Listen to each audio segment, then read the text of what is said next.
মাননীয় প্রদেশ কংগ্রেস কমিটির সভাপতি থেকে মূল্যবান বক্তব্য আপনারা শুনবেন এবং পূর্ণ প্রস্তুতি নিয়ে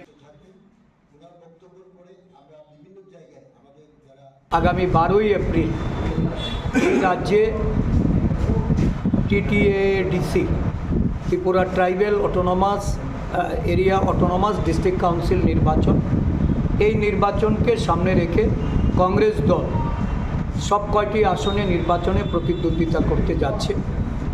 আমাদের সঙ্গে আরও দুটো রাজনৈতিক দল, ছোট ছোট দল হলেও তাদের এই রাজ্যে একটা শক্তি বিভিন্ন জায়গায় আছে, তারাও আমাদের সাথে সহযোগিতা করার জন্য এগিয়ে আসছে।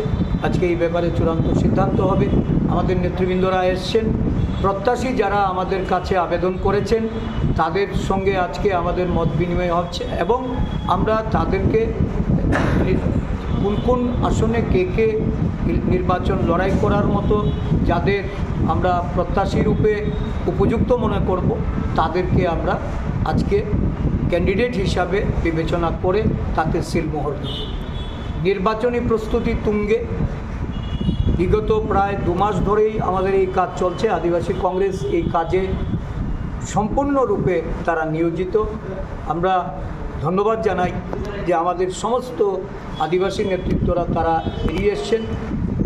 তারা জাতীয় কংগ্রেসের শক্তিশালী করার জন্য, জাতীয় কংগ্রেসকে এগিয়ে নিয়ে যাওয়ার জন্য এই রাজ্যে আদিবাসী জনগোষ্ঠীর মানুষের কাছে এই বার্তা তারা দিতে চাইছেন যে কংগ্রেস দল পাহাড়ে ঘুরে দাঁড়াচ্ছে, কংগ্রেস দল এই নির্বাচনে পূর্ণ প্রস্তুতি নিয়ে মাঠে নেমেছে।